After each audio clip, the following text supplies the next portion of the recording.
4가지 방식을 이 사람들이 생각을 하는 거예요. 600권짜리 너무 많으니까 그 중에 한 권만 뽑는다. 금강경. 그거를 엑기스를 추출한다.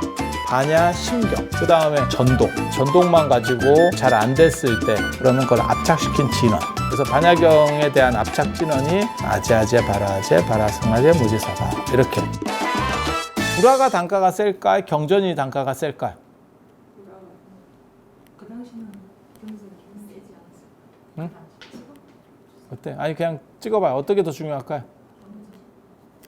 어디든 마찬가지입니다. 글씨보다 그림이 그냥 평균으로 똑같은 사람의 레벨, 비슷한 사람의 레벨을 했을 때는 그림이 비싸요. 왜? 생각해봐. 손이 많이 가잖아. 손이 많이 가잖아. 아니 그럴 것 같지 않아요? 글씨는 글씨가 작업 속도가 빠르겠어요? 불화가 아니 그림이 작업 속도가 빠르겠어요? 그냥 수묵화래도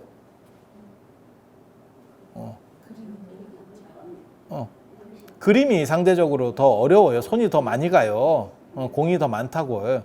그래서 그림 쪽이 더 비싸다고 보시면 돼요. 그래서 그림 뜯어가는 사람은 그림 뜯어가고 그건 이제 센 놈이었겠지. 그건 몇 개 없으니까. 그리고 경전 같은 경우는 찍어놓은 게 많이 있으면 그거는 뭐 밑에 쫄쫄도 훔쳐가겠지. 그래서 이제 가져가는 거예요. 가져가면 일본 사람들은 이게 이제 불편한 거죠. 그래서 걔네가 이거를 글씨 안 잘리게 잘 접어요. 이렇게 절첩본으로 만드는 거야. 그래서 지금 일본에 있는 초조대왕경 같은 게 일본에 다 저 남선사나 이런 데 다 남아있거든요. 그런 걸 보면 걔네가 다 절첩본으로 바꿔놨어요. 근데 원래부터 절첩본으로 만든 거하고 원래는 이렇게 권자본으로 만든 거하고 자세히 보면 차이가 있습니다. 원래 절첩본으로 만든 거는 이렇게 접을 때를 대비해서 그 부분을 좀 더 띄어요. 이해가 되죠? 그래야 접었을 때 글자가 손상이 안 되잖아요. 근데 권자본으로 만든 거는 균일하게 떠 있거든. 그 상황에서 이렇게 말아서 쓰는 거니까 중간에 뜨면 이상하죠. 이렇게 글자 자간을 좀 많이 주면 이상하잖아요. 그래서 균일성이 있는데 그거를 얘네가 글자 안 접히려고 글자가 접히는 거는 지금은 사람들이 생각이 별 문제가 없지만 예전에는 약탈에 간 사람도 다 불교인이고 그걸 소장하는 것도 사찰이잖아요. 그러니까 필요에 의해서 변형을 시키기는 하지만 그거를 글자를 훼손한다는 건 부처님 가르침을 훼손한다는 거니까 굉장히 조심스럽죠. 그래서 그걸 잘 이렇게 해서 접었다고. 그런데도 거기 자간이 없으니까 아무래도 접었다 폈다를 많이 한 거는 양옆에 약간씩 이렇게 물고 들어가요. 훼손이 된다고. 이해가 되죠? 그래서 그런 자간 간격을 보면 이게 원래 절첩본으로 만들었다가 만들어진 건지 안 그러면 권자본을 만들었다 절첩본을 바꾼 건지 알 수 있어요. 그래서 초조대왕경을 보면 전부 권자본이거든요. 그게 남아있는 건 다 절첩본이고 지금. 일본의 사람들이 갖고 왔으니까. 그리고 600대환야경을 전체를 다 읽고 싶은 사람은 전독을 했고, 풀었다 절었다. 그리고 그렇게 되는 이유 중에 하나가 뭐냐면 옛날에는 문맹이 많아서 스님이라도 문자를 몰라요. 제가 세종대왕이 대단하다라고 얘기하는 것 중에 하나가 한자로 했으면 지금 우리나라 문맹률이 훨씬 높았을 겁니다. 그래서 그건 세종이 한글을 만든 굉장히 긍정적인 효과라는 생각을 해요.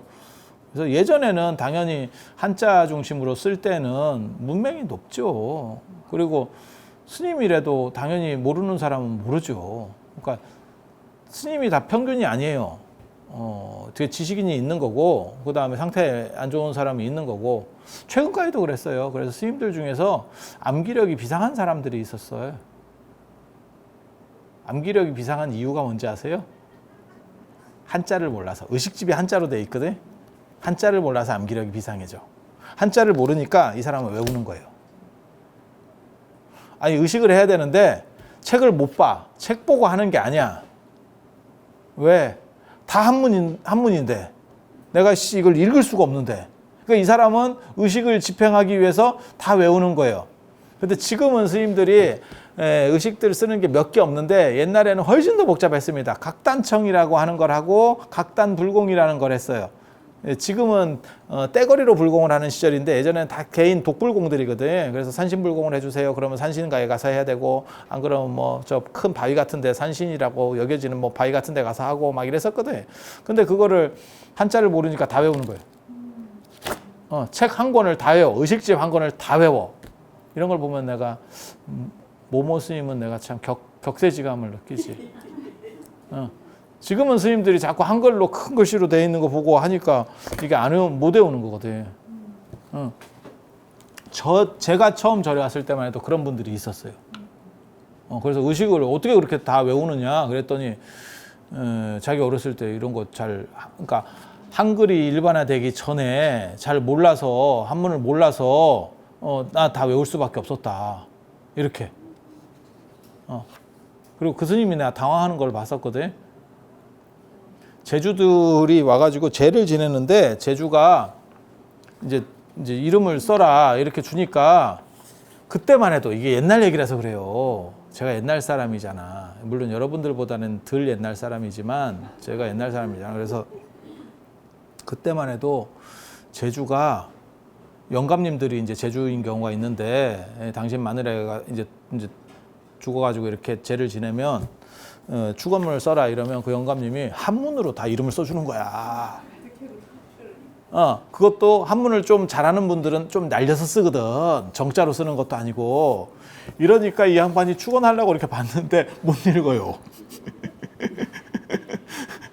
야, 축원장을 못 읽어. 그래서 제가 옆에 있으니까 야, 이게 뭔 자냐? 이렇게. 아니 근데 그게 축원할 때 그러면 뒤에 사람이 서 있잖아. 근데 거기서 뭔 자냐를 해버리면 분위기가 급냉합니다. 아니 그 뒤에 있는 사람 제주들 입장에서 생각을 해봐. 아이씨 무슨 스님이 이름도 못 읽어? 또 이렇게 되는 거거든. 그래서 아니 예전에는 그런 일들이 있었어요. 그래서 그리고 또 나이 든 사람이라 가지고 내가 이제 크게 말을 못 하니까 뭐요 이렇게 얘기를 해줬거든.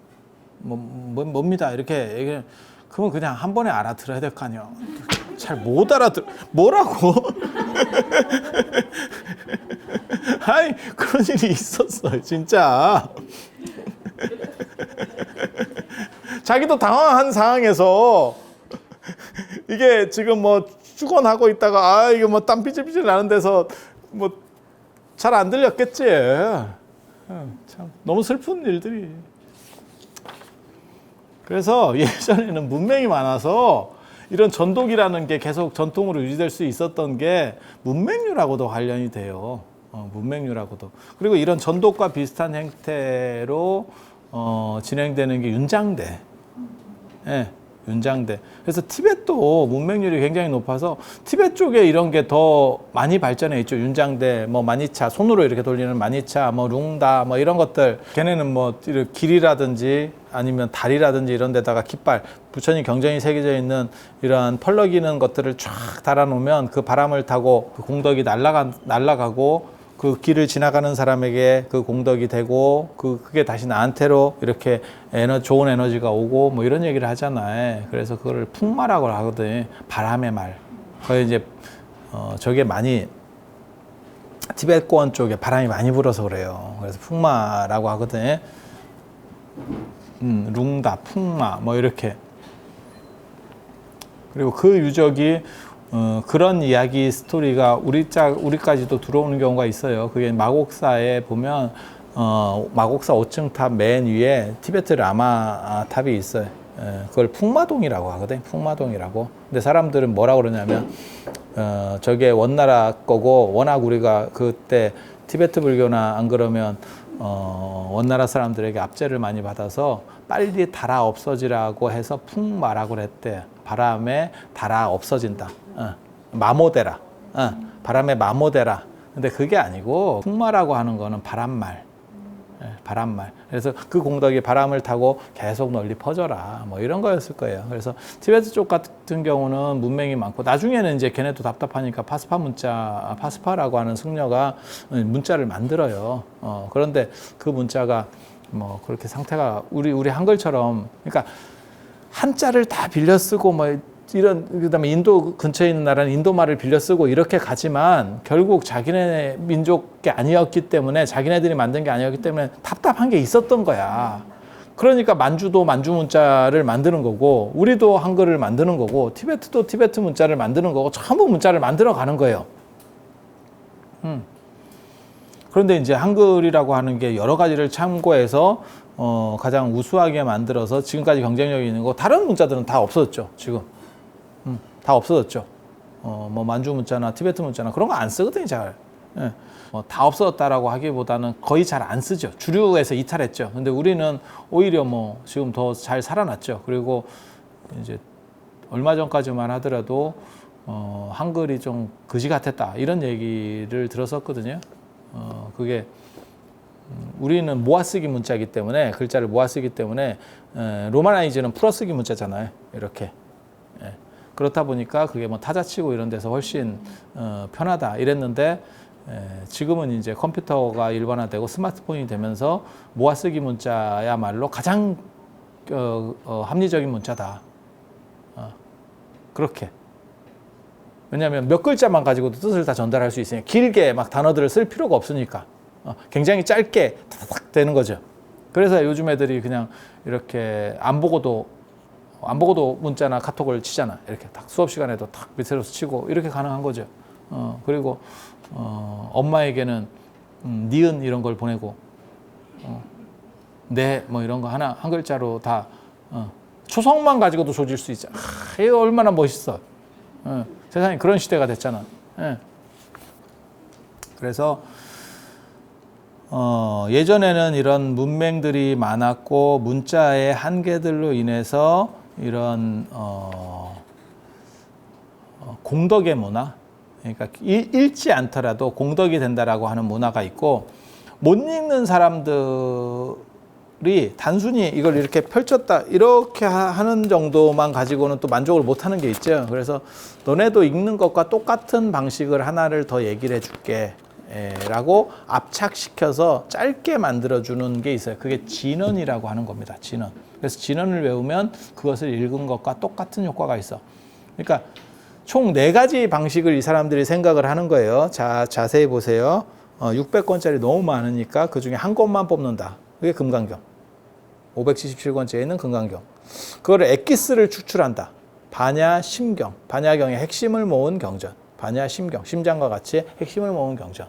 그 다음에 600권을 그래도 다 해야 되는 거 아니야? 근데 읽기도 힘들고 문맹도 너무 많아. 그러니까 전독. 전독. 전독이라는 게 있는 거고, 그리고 이 전독만 가지고 이제 잘 안 됐을 때 뭔가 이건 읽는 건 아니니까 그냥 손으로 이렇게 하거나 뭐 윤장대로 돌리면 이렇게 손으로, 그건 몸으로 대부분 하는 거잖아요. 그래서 나도 그것을 읽는 것과 똑같은 걸 뭘 해보겠다. 그러면 그걸 압착시킨 진언. 진언.